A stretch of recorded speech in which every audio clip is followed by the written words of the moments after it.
So over the years here at Holy Family, we've had a few nurses, we've had a few people involved in the medical profession, and I think for a lot of people, that's the kind of job that's very easy to understand. You know, there are sick people, and you as a nurse, it's your job to help them. It's your job to cure them.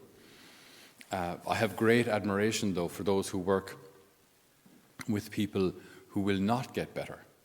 So certain mental illnesses, which are not going to get better, or those who work in palliative care, where not only will people not get better, the majority of those you work with will actually pass away. So you're doing a job, even though the fruit of your labours, the visible fruit of your labours, is minimal. And that must be, I think that's so noble, it's so admirable. I mean, it must be so encouraging for a nurse or a doctor. A person comes in, broken leg, you put on the plaster cast, and they go home, and a month later they come back, and all is good again. Someone has a tumour, you go in as your surgeon, you cut out the tumour, person goes home, comes back a month later, all clear, all good. But when someone comes to you that requires palliative care, and your job is just to make life as easy for them as possible before they pass away, and they're not going to get better, that's much more difficult. In our walk with the Lord, one could summarize it as one great big journey of healing. When we walk with the Lord, like what's the goal? See, the goal isn't short term. The goal isn't just, as society might imply today, squeeze as much pleasure and as much fun into today as possible. And even we see that with a lot of young people, where their attention span now is so short. They'll watch 10 or 20 really short videos, like 10-second videos of dogs doing tricks and people falling off bikes, and these fail army kind of things, people falling off ladders, and but like just really short videos. And the goal is to kind of maintain this high of happiness constantly. Then as soon as that high kind of dips, out comes the phone again, and watch something else that's just entertaining. But we can't maintain that kind of a high. You can't maintain that kind of, or if you do, you kind of get sick of it. It's just not entertaining anymore. Now you want something, well, as we see it also in the movie industry, you want something more graphic, or something more provocative, or something more shocking. So horror movies and all sorts of action movies, your John Wicks and that kind of thing, have become just very, very graphically violent, because all the ordinary stuff has already been done. So that's just not entertaining anymore. So we keep like turning up the volume, increasing the visual effect of all of these things. And what's the net effect of it is that it's still not entertaining.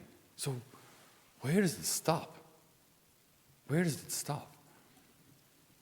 Our journey of healing isn't about filling today with as much pleasure as possible. It's not about pretending that the world doesn't exist either and just locking ourselves away into our own little bubble. It's about being in the world but not of the world. And someone sent me something last night from Instagram, which I found very, very interesting. Now, the quote is anonymous, but it is very interesting. No one talks about how messy the healing process with the Lord can feel. It is not Instagrammable praying journals and coffee. That's obviously written by an American, because they love that kind of stuff, and all those abiding together podcasts and those kind of things. They love your praying journals and coffee. But again, it's a good thing to do. Have your praying journal, have your coffee, and discuss where you are in your life with some good prayer friends. Absolutely fantastic. But the point is, our journey with the Lord, this healing process with the Lord, can't be summarized in that. I have a prayer journal and I have some friends I talk about stuff with. That's good, it's a good start, but there's more to it.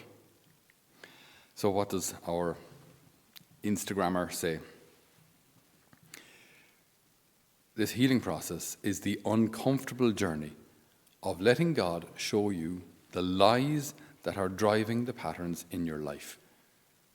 That's the key bit.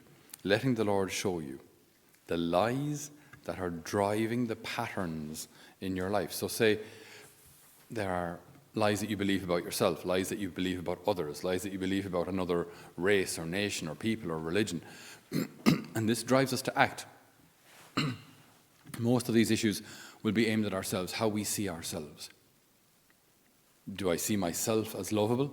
Do I see myself as good enough? Do I see myself as worthy of God's love?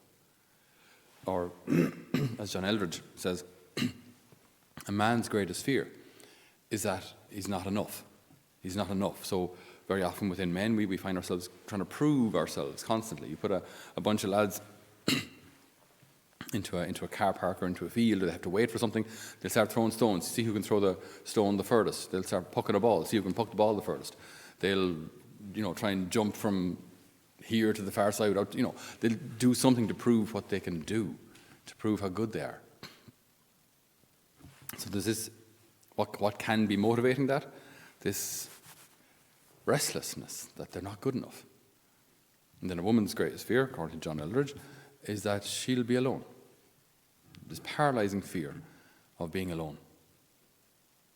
So if I believe that lie, that changes how I behave. It changes my standards, it changes my standard of dress, how much I drink, who I hang out with, what I'll do morally, the compromises I'll make. All these things then are affected by what? By that fundamental lie that either I'm not good enough, or if I don't do these things, I'll be alone. So these are lies. So this quote, even though I don't know who it's from, it is deep. I'll just recap. No one talks about how messy the healing process with the Lord can feel. It's not Instagrammable praying journals and coffee. It's the uncomfortable journey of letting God show you the lies that are driving the patterns in your life. It's cooperating with Him as He pulls out unhealthy roots that are keeping you trapped. The unhealthy roots. It's cooperating with Him as He wants to uproot those things. And when you think of roots, if you've ever pulled weeds, when you pull roots, it pulls up soil, it leaves a hole. It's messy. After you've pulled, you have to shake off the soil and then try and fill the hole again. So if the Lord is uprooting things in our lives, that's not pleasant. It is necessary, but it's not fun. So this walk with the Lord, it's beautiful, but it's serious, and it's at times, uncomfortable. It's cooperating with Him as He pulls out unhealthy roots that are keeping you trapped. It's believing He is with you as you grieve. As you grieve what He wants you to let go of. It's not always easy, but it's always worth it. And that's a beautiful expression there. It's believing that God is with you as you grieve what He wants you to let go of. If we have our adult version of a comfort blanket, if we have something that we go back to, that we rely on for comfort, for consolation in our times of sadness or loneliness or whatever it may be, if I go to something that's not Him and I have this disordered affection, this disordered desire towards anything, be it food, be it a person, be it career, be it money, power, influence, whatever it may be, this disordered reliance on that person or on that thing or on that situation or on that status. That might be something, if the Lord is asking me to leave it behind, if the Lord is trying to uproot that, there will be a grieving process afterwards. Because if I thought that my happiness would be achieved when I attain a certain amount of money or a certain status in my career, and now with 3, 4, 5 kids at home, if I pursue my career, I'm going to be completely absent. I have to let go of that and say, career, that's not my number one priority. My number one priority is my family. So, okay, I'll never be manager. That's okay. Let go of that dream. That's not important. Being a loving father, loving mother, bringing up your kids, that's your priority. So you have to grieve that desire to be the manager or to be more powerful, to be more influential, whatever it was. You have to grieve it. Let it go. If we feel that I have to dress a certain way, look a certain way, be a certain weight, whatever it may be, in order to be lovable, again, it's might be something that the Lord is saying we have to let go of. This is not true. It's just not true. Let go of that idea which is driving so much of your behavior. It drives how much time you spend in the gym, how much money you spend on cosmetics, how much money you spend on clothes.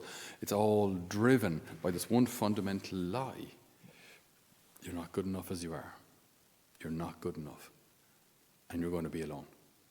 And it drives our behavior. And it can become an obsession. So this process of healing, the Lord wants us to engage in with Him.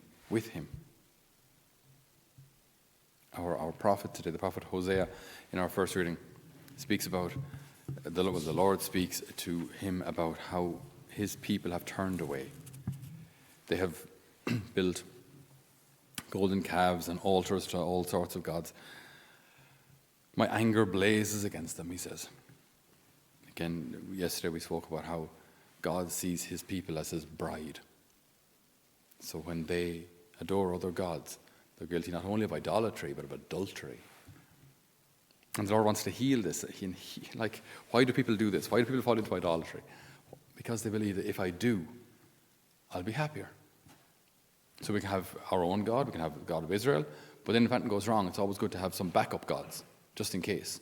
So we'll, burn a little incense to Baal as well, and we'll do a little sacrifice for him as well. So, we're just keeping all our options open. Why? Because we're afraid that if we don't, our crops might fail, or I might be infertile, or whatever it may be. Fear, these fundamental lies and these roots that are just infecting our spiritual life and our walk with the Lord, our journey home to the Father. So we ask the Lord today to encourage us in this walk with him, this journey of healing. And that's what it is. It's a journey of healing, to heal our hearts and then heal our relationship with the Father. And this isn't like palliative care. It's not that there should be no effect in the end. We should be brought to the Lord as people who need him. And then he works on our hearts and souls, heals us, and then allows us to come back to the heart of the Father. No one talks about how messy the healing process with the Lord can feel. It's not Instagrammable praying journals and coffee. It's the uncomfortable journey of letting God show you the lies that are driving the patterns in your life. It's cooperating with him as he pulls out unhealthy roots that are keeping you trapped. It's believing he is with you as you grieve what he wants you to let go of. It's not always easy, but it's always worth it. Amen.